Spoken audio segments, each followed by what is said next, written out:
igwa kita ning mga bisita.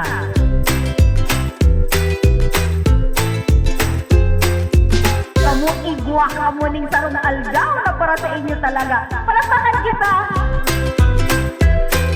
Your center is the only inclusive center, learning center in Catanduanes. So, palakpakan po natin kasi we are very lucky to have this center in our island province kasi nakikater natin yung mga may special needs. Thank you so much, JCI and GSP, sa pagtaoning pagkaginayon na activity ngunya na daw sa pagselebrar nining 47 National Disability Rights Week.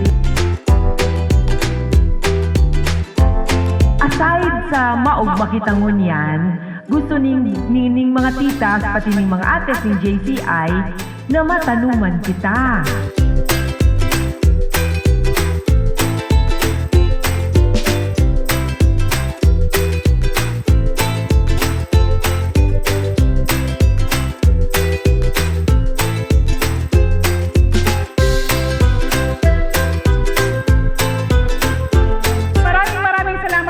For the positive support po sa aming pong GMMS ILRC, and we're looking forward po to have many opportunities po na magkasama po ang ating pong school and of course the JCI and the GSP Catanduanes Council. Maraming salamat po and God bless everyone!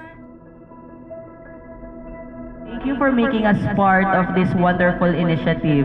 Your commitment to creating safe and inclusive spaces for every child truly embodies the spirit of service and empowerment.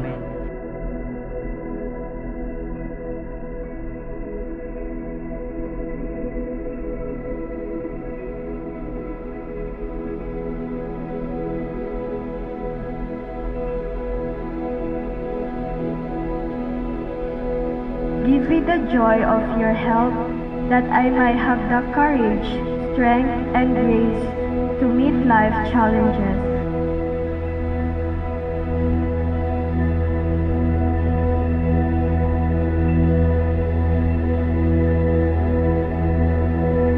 Today's program is not just an outreach for us. It is a part of a greater movement that we embrace in JCI called the International Human Duties, which reminds us that while we often speak of human rights, our responsibility to care for one another, to respect diversity, and to ensure that no one is left behind regardless of their abilities.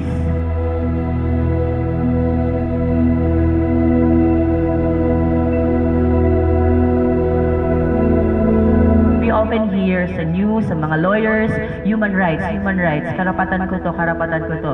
Nadidisregard natin yung small things that we need to do for each other, for our community. And yun po yung message na dinadala ng International Human Duties. Yung i-remind tayo kung ano yung role natin sa bawat isa, sa community, sa kapwa natin tao.